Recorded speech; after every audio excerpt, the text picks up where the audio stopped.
Para mim é uma honra, é um prazer estar com vocês, sempre divulgando um pouco do trabalho que a gente realiza na Universidade Federal do Rio Grande do Norte, contribuindo sempre para a melhoria da qualidade de vida do povo seridoense.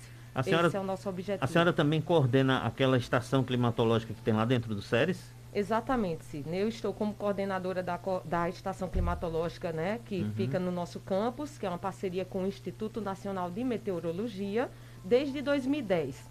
Lá temos o colega Tássio, que também é o leitor, o observador meteorológico, e alguns alunos bolsistas que fazem coleta e análise de dados. Quais são os dados que a estação ela coleta, professora? Sidney, a nossa estação ela é o padrão da Organização Mundial de Meteorologia. Quando eu falo isso, significa que todos os equipamentos que a gente tem aqui em Caicó, a gente vai ter em Nova York ou em qualquer outra cidade do mundo. Então, são dados de insolação, radiação solar, temperaturas máximas, médias e mínimas, temperatura do solo, temperatura de bulbo seco, bulbo úmido, direção e velocidade do vento, chuva, evaporação. Então, todos os parâmetros de uma estação completa que a gente chama convencional ou automática. Que bacana. Então ela é uma Completa. estação completa, né? Como a senhora Exatamente. disse. Mas a senhora tem algumas publicações sobre um estudo que foi feito, não só por a senhora, né? Teve outros dois profissionais, né? Que estiveram Nossos, juntos nossos estudos são sempre em em equipe, né? parceria, equipe, né? Parcerias, exatamente, Sidney. Então, assim, a priori, quando eu vim morar em Caicó, em 2010, Uhum. eu me deparei com essas altas temperaturas do município. E até então, a gente só havia dados, né, coletados na própria estação meteorológica. Então, no início, eu fiz um trabalho sobre os dados que haviam sido coletados na estação, dados de temperatura, e posteriormente, através de um projeto de pesquisa financiado pela UFRN, a gente conseguiu a aquisição de 11 termigrômetros automáticos para poder sair do ambiente da estação e mapear a condição térmica de Caicó. E quando foi? Qual foi o período que vocês fizeram isso? Foi agora, recente? É, Deste mapeamento, nós iniciamos em 2016, tá certo? Então, a gente coletou dados até mais ou menos 2018, né? E foi uma série de dados horários de temperatura, umidade. Então, a gente trabalhou com um banco de dados enorme, né? Então, o nosso laboratório, que é o LAIC, Laboratório de Hidrografia, Climatologia e Cartografia, com a Uhum. ajuda das professoras Sara, Betânia, né? Então, a gente trabalha sempre com essa equipe. A gente conseguiu mapear as condições térmicas de Caicó, e não só dados médios, mas dados horários de temperatura, umidade, e assim aplicar índices de conforto humano, que seria popularmente o que a gente chama de sensação térmica. Ou seja, vocês identificaram quais os horários e dias foram mais quentes e os que foram menos quentes, não é Isso, isso? tanto os horários no decorrer do dia, né? Sim. Porque é o decorrer do recebimento da energia solar, assim como anualmente, os Uhum. meses mais quentes e mais frios, e também espacialmente, ou seja, os lugares mais quentes e menos quentes. Eu acho que a gente não pode falar frio aqui, mas Sim. mais ou menos, né? Mas Digamos. eu vi aqui uma temperatura de 2 graus. Tem uma temperatura aqui que eu vi no estudo que a senhora me mandou. Vocês identificaram em um ponto, acho que não sei se foi na zona rural, se não me falha a memória, com 2 graus. Não, nesse caso foi a amplitude, A né? amplitude, no A caso. gente não. As nossas temperaturas mínimas, tá, Sidney? Eu Ah, acho que foi só alguma. Que é muito número, né? As tem, mínimas realmente, é muito número. absolutas são sempre por volta de 19 graus, Uhum, o que a gente chama mínima absoluta, ou entendi. seja, a temperatura mínima do ano inteiro, né? É essa. É por volta dos 19 graus. E qual é a temperatura máxima que se identifica aqui? O máximo do máximo que já foi, É, nesse na, período aí que vocês identificaram. Do nosso período, a gente identificou uma temperatura próxima de 43 graus Celsius na Avenida Coronel Martiniano. É o lugar mais quente da cidade? Dos pontos coletados, sim. Foi, Quantos pontos foram coletados? a gente distribuiu os termoigrômetros em 11 pontos na cidade, olhando a malha, né, urbana. Então, primeiro a gente colocou 10 pontos na malha urbana, observando alguns aspectos distintos. Lugares mais elevados, como Caique. Então, a gente colocou Aí, lá no Paulo VI. lá no Paulo VI. A Uhum. gente colocou em ruas de barro, como no bairro Recreio. Então, ruas que não têm Sim. pavimentação. Avenida Coronel Martiniano. colocamos na Rua da Casa do Estudante, que é uma rua muito estreita. Então, as ruas antigas do centro, elas têm muito sombreamento. Elas são ruins para o trânsito hoje em dia, mas a gente observou que, devido ao sombreamento, lá a gente não detectou temperaturas tão elevadas como em outros pontos com ruas largas, espaçosas, né, que estão expostas a muita insolação. E um ponto na zona rural, que foi um espaço cedido pela colega Denise na pousada Céu Azul. Ela permitiu que nós instalássemos um termômetro lá para ser o ponto de comparação com a área urbanizada. Eu estou aqui com a relação dos locais, dos pontos, eu vou divulgar. O primeiro foi no bairro Paraíba, o P1, que é o ponto 1, né? Isso. No bairro Paraíba. O segundo, na Coacal, que fica no Castelo Branco, ali na Zona Leste. O terceiro, no João 23. O quarto, no Alto da Pedra, que vocês chamaram aqui, no Picanço, né? Que fica lá, Isso. né, ali Perto da pousada. perto da pousada, exatamente. No centro, que aqui uma rua estreita, deve ser a da Casa do Estudante. No Caique, lá no Paulo VI. Isso. Deixa eu ver aqui, Rua Arborizada no centro. Essa rua a gente apelida de Rua de Dona Tita. Ela é perto da igreja da Matriz. De É Santana. uma rua completamente arborizada e bem estreita. Sim, tem até a foto dela aqui, Exatamente. né? Outra rua, uma rua de barro, que é a do Recreio, que a senhora falou. Exato. No Samanaú, no bairro Samanaú. Na avenida principal, que é a Coronel Martiniano. Exatamente. Que é a rua asfaltada. E na área rural, na pousada Céu Azul, que a senhora falou também. Exatamente. Esses foram os 11 pontos. Exato. Aonde foi desses 11 pontos que vocês identificaram as temperaturas mais elevadas? Então, desses 11 pontos, as mais elevadas foram a Coronel Martiniano, a Avenida Coronel Martiniano, e também o ponto da Coacal. Lá na Zona Leste. Que a gente, na verdade, quando instalou esse termigrômetro, tem pontos na Coacal desta rua que possuem arborização, mas a gente colocou uma área sem arborização e é uma rua com esse aspecto de ser uma rua muito larga. Então, ela é exposta a muita insolação durante as horas de sol do dia, né? Por que esses pontos, eles acabam sendo os que têm a temperatura mais elevada? O que é que contribui para isso, professora? Então, Sidney, a gente já tem um referencial teórico, muitos estudos anteriores que detectam um fenômeno chamado de ilha de calor. Teve um trabalho de uma professora, Magda Lombardo, que foi um trabalho pioneiro no Brasil, que ela fez um estudo sobre a ilha de calor das metrópoles em São Paulo. Então, detectou o seguinte, que quanto mais urbanizada a área, quanto mais a gente tem material de asfalto, menos arborização, né? Trânsito, carros, então isso contribui para um aumento de temperatura a nível local. E a partir desse estudo, nós começamos a pensar, será que é só no ambiente, na metrópole, na megalópole? E vários estudos vêm recentemente detectando que não, que cidades de pequeno e médio porte também possuem ilha de calor. Então, quando eu vim para Caicó, eu pensei, aqui se fala muito em água, água, água, então pouca atenção se dá ao campo do conforto térmico. As pessoas reclamam muito do calor. Isso pode gerar uma série de problemas, começando com irritação, sudorese, né? E quem sabe até problemas de saúde. Então, a ideia foi essa. E a gente conseguiu detectar o seguinte, que mesmo em Caicó, mesmo numa cidade que não é de grande porte, a gente detectou sim que existe uma ilha de calor. Ou seja, os pontos na área mais urbanizada apresentaram temperaturas mais elevadas e maior condição de desconforto do que as áreas que a gente diria da periferia, né, do entorno, e principalmente a zona com um aspecto rural. Então, a gente detectou, e isso devido ao quê? A mudança no uso da terra. Você tinha uma área que era de terra, que permitia, durante a chuva, a infiltração da água, processo do ciclo hidrológico, e de repente você substitui por um material, como asfalto, que absorve bastante energia solar, conserva esse calor, ninguém consegue estar no asfalto ao meio-dia descalço. Então, carros, que também são pequenas estufas, lojas com bastante vidro, que permitem a entrada da energia solar, mas não permitem a saída dessa energia. Então, isso formam mini estufas. Então, a gente tem uma condição de falta de arborização que permite com que haja uma maior conservação de energia, de calor, nesse ambiente urbanizado. E isso a gente comprova com dados, né, nesse trabalho, que permite, a gente identifica uma diferença de temperatura para mesmo dia e hora, em determinados pontos da cidade. Então, quando num determinado dia, às 2h30 da tarde, vou botar 2h30, que é a temperatura mais elevada que a gente detectou em média durante o período. Então, quando 2h30 da tarde, na Coronel Martiniano, o termigrômetro está marcando uma temperatura de 42,7 graus, na Pousada Céu Azul está marcando 38, que já é uma temperatura elevada.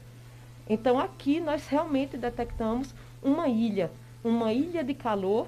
Enquanto mais urbanizada a área, né, e com esses equipamentos, a gente realmente identificou um maior desconforto quando a gente aplica os índices de desconforto térmico humano. Professora, deixa eu fazer uma pergunta à senhora. A senhora já fez esse estudo, observou bem a cidade, né? Para poder ter esses números, esses dados todos que a senhora tem. Claro que o equipamento ajudou muito, mas a senhora teve olhando em campo, né? Também. Caicó é uma cidade pouco arborizada? Sidney, nessas áreas do centro da cidade, a gente vê muito ninho, né? É uma espécie arbórea, mas ela não é tão copada, né? E existe também um debate sobre a própria espécie, né? Que eu não vou entrar nesse mérito, tá bom? A gente está falando de sombreamento ou não, mas de toda forma, comparando, existem cidades bem mais arborizadas que Caicó, né? O Brasil tem alguns exemplos de cidade, como Maringá. Maringá, é claro que está bem longe da gente ali, né, no Paraná, mas Maringá, a gestão municipal fez com que houvessem adaptações. O que é que a gente percebe aqui? Aqui tem arborização, relativamente temos, mas a gente vê muitas podas drásticas. Por quê? Por causa da fiação elétrica. Então, existem algumas questões que, por exemplo, Maringá adaptou a altura dos postes. Fez adaptações, né? A gente vê que, por exemplo, algumas áreas novas da cidade, como o bairro Serrote Branco, a gente vê uma fraca arborização, né? Então, primeiro se limpa o terreno, limpa-se tudo para construir, né? Então, a gente tem esse aspecto. Pessoas que não gostam da sujeira, digamos, né? Sujeira entre aspas, que as plantas oferecem ou que atraem bicho. Então, é muito comum em Caicó, você vê nas próprias residências mesmo, cimento, excesso de cimento. Então, você pega uma área que poderia ser uma área verde, para promover, né, claro, a infiltração da água, até no período de chuva, e o pessoal encimenta tudo. Então, não é uma cultura só de Caicó. É uma cultura mesmo que a gente herdou de Portugal, né? Da sujeira, de estar limpando, de que tem que botar cimento em tudo para parecer limpo, para parecer novo. E isso acaba aumentando as temperaturas. Professora, desses pontos todos que vocês fizeram os levantamentos de informações todas, onde é o local com temperatura mais amena? Na área inteira que a gente coletou, foi a Pousada Céu Azul, porque é uma zona com um aspecto já de área rural, né? A gente tem um corpo hídrico próximo, porém na zona urbana, que é isso que nos interessa, então na malha urbana, o ponto que a gente detectou as temperaturas mais amenas foi no ponto 7, que a gente chama na Rua Arborizada, que é uma rua estreita, né? E ela é 100%... Casa do Estudante. Não, na verdade é a rua próxima à igreja, que chama Rua de Dona Tita. Ah, sim. É uma tá que ela é certo. toda arborizada, Certo. tá bom, Sidney? Certo. Porque, na verdade, não interessa lá se você está no poente, no nascente, a sua posição da sua casa. Se ela está olhando para o pôr do sol, porque lá é 100% arborizada, então em nenhuma hora do dia o sol, né, a luz solar penetra e atinge o solo. Então não há insolação. Por isso as temperaturas máximas lá foram as mais baixas. O segundo ponto foi onde a gente encontrou no Samanaú, numa área também já muito afastada do aglomerado urbano, com uma rua com uma característica bem já mais, como digamos, de uma transição do urbano para o rural, na margem, né, da cidade. Então, mas sem dúvida, a rua arborizada ela se destacou, né? Nenhuma temperatura acima de 40 graus foi registrada nela. Professor, então quer dizer que influencia a temperatura ali do ambiente, a questão do estar virada para o nascente ou para o poente? Explica essa situação para a gente. Na verdade, Sidney, é o seguinte, é a orientação das ruas, Porque né? eu estou vendo aqui que, por exemplo, no P1, no bairro Paraíba, tem nascente, Paraíba. Aí tem números de registros iguais ou maiores que 35 graus, né? 142. Aí tem número de registros maiores ou iguais a 40 graus centígrados, nenhum. A questão da nascente. Aí tem no segundo ponto, que é na Coacal, poente. né? Então tem uma influência no caso. Tem também. A gente tem uma influência, então principalmente o pessoal da arquitetura é mais atento a isso. Se o sol, digamos a grosso modo, nasce no leste e se põe no oeste, né? Ele tem uma variação anual, mas é isso que acontece. Então, se a tua rua tem essa orientação, leste-oeste, ela vai receber sol o dia inteiro, né? Se ela tem uma orientação norte-sul, durante o dia você vai ter uma parte com sombra, né? Durante a tarde você vai ter uma outra parte com sombra. Então, você vai ter um sombreamento dependendo da hora do dia. Quando a gente tem as temperaturas mais elevadas, é no período da tarde. Então, a gente detectou, né, que esses pontos, eles que estão orientados ao poente, a gente teve uma maior sensação de desconforto. E até conversando com as pessoas, onde eu pedi a permissão de instalar os equipamentos, as pessoas me relatavam isso. Como se o sol da manhã fosse mais frio. Numa linguagem bem popular, né? Uhum. O sol da manhã é mais frio, o sol da tarde é mais quente, né? O pessoal fala muito. Então, uma casa voltada ao poente, ela tem uma pior sensação térmica, sem falar de que os nossos ventos vêm de leste. Então, a sua casa, quando é voltada para o nascente, por exemplo, certo, Sidney? Além dela receber o sol da manhã, ela recebe o vento, né? Ela é mais ventilada do que uma casa voltada ao poente. E quando eu ia instalar nas casas voltadas ao poente, as pessoas mesmo que cederam, né, a calçada diziam: professora, aqui é insuportável. Você só vai fazer esse estudo só para comprovar o que a gente já sente. Eu falei justamente isso. A gente quer mapear o município e pensar o quê? A gente não está aqui dizendo, Caicó é terrível. Não, a gente está vendo apenas, Sidney, que algumas características fazem a temperatura, que já é uma condição regional do nosso clima, aumentar. Então, nós, seres humanos, somos capazes de alterar, mesmo que seja em alguns poucos graus Celsius, o campo térmico e o desconforto. Minha casa é voltada para o poente. Então, eu realmente tenho um problema com o calor à tarde, assim, impressionante, realmente. Mas aí o vento de nascente, né, entra pela cozinha e toma conta da casa inteira. É uma beleza. É uma maravilha. Que é isso, o vento interfere na sensação térmica, né? O ventilador é justamente isso. É um objeto... já o ventilador, o aparelho ventilador, quando a gente liga, o ventão quente. É diferente, né? Mas... Então é isso, né? Professora, deixa eu perguntar, muitas reportagens, né, na televisão e vários meios de comunicação têm citado ao longo desses últimos anos um aumento, uma elevação de temperatura comparados com outros anos passados, décadas e décadas inclusive. Aqui em Caicó, a senhora não conseguiu fazer ainda esse levantamento de informação? A gente fez esse levantamento, tá certo, Sidney, do período que a estação existe. A nossa estação foi instalada em 1995, mas começou a operar em 1996. Então, se a gente pensar no período da história da Terra, esse tempo não é nada. Nem no período da história humana não é, né? Então, o que a gente tem é uma série que vem de 1996 até o momento. Certo. Mas, de toda forma, a gente trabalha com o que tem, não é verdade? E aí a gente fez uma análise de tendência, né, estatística, para ver se as temperaturas se elevaram, diminuíram. E o que a gente tem na série histórica para Caicó é que as temperaturas, elas se mantiveram, elas não aumentaram nem diminuíram. Elas se mantêm do mesmo modo. Há algumas variações entre um ano e outro, um ano mais quente, um ano menos quente, mas não há tendência. Pelos dados que a gente pegou, a gente não detectou, da série histórica de 1996 até hoje, tendência na temperatura. Ela nem está tendendo a subir, nem está tendendo a descer. Agora, como eu digo, são poucos anos de idade para a gente analisar a tendência. Certo. Por exemplo, esse ano agora, de 2020, o ano que passou, 2020, ele foi mais quente ou menos quente que 2019?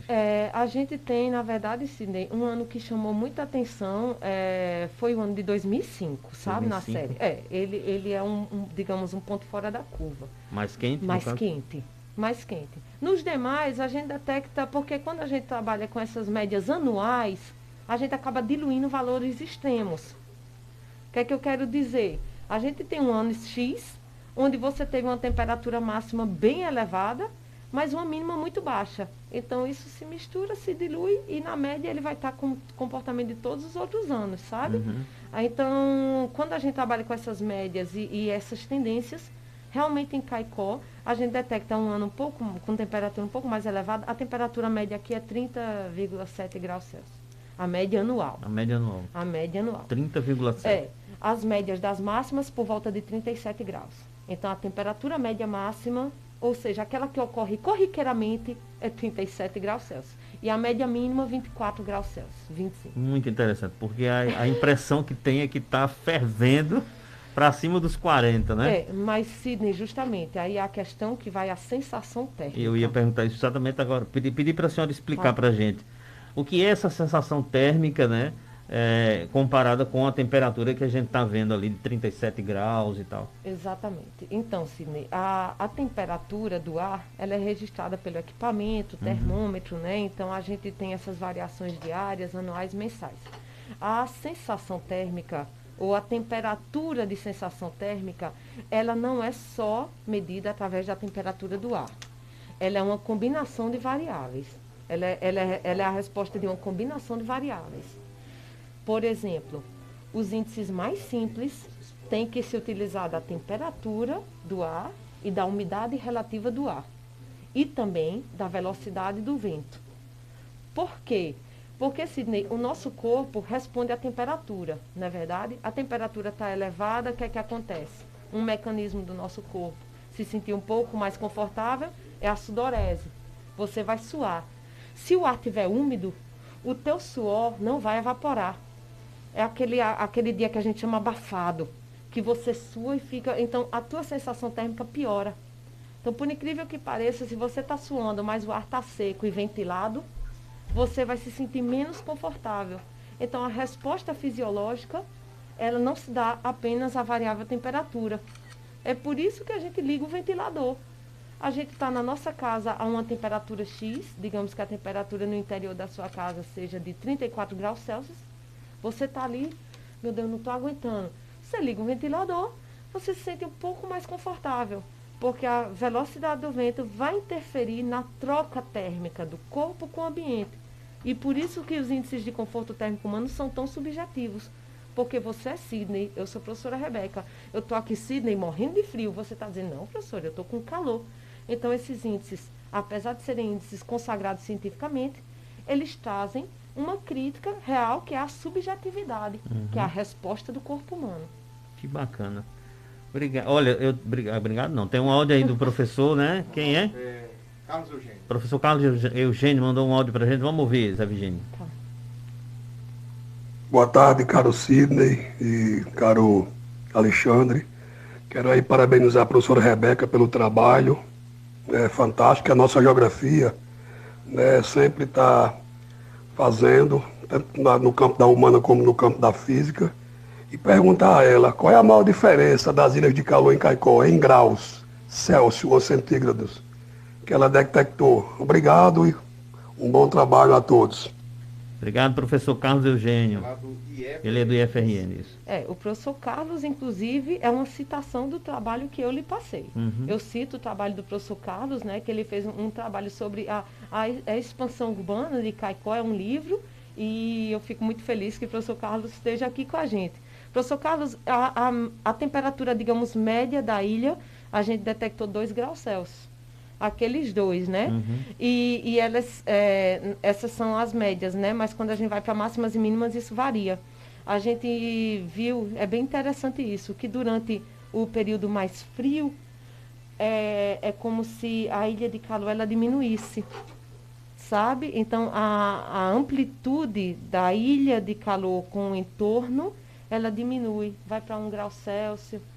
Quando é calor, ou seja, quando está quente, ou no período mais quente, essa ilha, ela tem uma amplitude maior, ou seja, o centro de Caicó fica mais aquecido, e a gente detectou a 2,5, 2,7, tá certo? Foi por volta dessa temperatura que a gente detectou. Agora, de acordo com um dia ou outro, um ponto ou outro, né? O professor perguntou a ilha toda, né? Que foi aquela imagem, aquelas duas imagens, Sidney, que eu te repassei. Que eu não sei se vai ser passada para o pessoal, né? Como é que... Não, se depois você pode até disponibilizar. Mas eu vou colocar no meu blog. Né? Pronto, vou colocar Sidney, no eu meu agradeço. Blog. Porque ali a gente mapeou, professor Carlos, a temperatura média e a mínima. Sim. E fica notório a ilha, né, Sidney? Você vê que os pontos mais frios, eles estão sempre cercando a área urbanizada. E é isso que a gente identifica e chama de ilha. Porque Caicó, no caso, ela fica ilhada de áreas mais amenas, né? Com temperaturas um pouco mais agradáveis. Então, 2 graus, em média, mais elevada a temperatura da ilha. Muito bom. Professora, quero agradecer por sua participação hoje com a gente aqui e já pedir para a senhora voltar num outro momento, né, para a gente abordar outros assuntos que eu sei que tem demais lá dentro da estação climatológica, né, do seu campo de atuação na UFRN aqui em Caicó, na geografia, viu? Muito obrigado por ter vindo ao nosso programa para a gente passar essas informações para o nosso ouvinte, que são informações extremamente importantes, de interesse público, inclusive, por isso que eu chamei ela para vir aqui ao programa, para mostrar esse estudo que ela fez, né, mostrando os pontos mais amenos do município, de temperatura mais amena ou de temperatura mais elevada, né, que foram 2, como a gente já disse, os de temperatura mais elevada. Coronel Martiniano, no centro da cidade, e lá na Zona Leste, ao lado da Coacal, ou na Coacal, né, na Zona Leste, lá, acho que ali é Castelo Branco, se não me falha a memória. E ainda trouxe essa informação que a gente não sabia, que 2005 foi um ano, como ela disse, fora da curva, falando de temperatura elevada, né? Nesse período de 96 até agora, 2021, 2005 foi um ano diferenciado quando se fala em temperaturas elevadas, não é isso, professora? Muito obrigado, viu, por ter vindo aqui ao programa. Sidney, quem agradece sou eu. Assim, tem tanto assunto para a gente discutir, sabe? Que eu fico querendo falar. São tantos trabalhos, mas a gente não poderia deixar de agradecer aos nossos alunos. A gente não faz nada sem os nossos alunos daqui do Seridó, pesquisadores, geógrafos, pessoas destinadas, muitos que já estagiaram nas secretarias de meio ambiente. A gente está aqui para servir a região, né, para trabalhar pelo bem da nossa região. O monitoramento climático é algo básico, a gente nunca teve isso antes. Se a gente pensar que a Europa ela é toda mapeada, você tem todo um monitoramento climático há tantos séculos até, né? E a gente está começando... Nos Estados Unidos, por exemplo, eles conseguem identificar a questão dos tornados, né, com uma facilidade muito grande quando vai, aonde vai passar. Isso, justamente, isso é uma questão também cultural. Nos Estados Unidos, qualquer cidadão tem um barômetro em casa, um termigrômetro em casa. Então, a gente quer assim, trazer um pouco dessa ciência, da sua aplicação para a nossa região. A gente saber a posição de uma casa quando for construir, tá certo? Ou quando for alugar, que material utilizar, né? A gente ter realmente uma proposta de política pública ou de gestão que vise a arborização. Além, a gente fala muito do sombreamento, mas árvore é vida, né? A gente não pode esquecer isso, né? Não é só sombreamento. Árvore é vida, a gente pode ter uma área urbanizada mais verde. Isso é possível.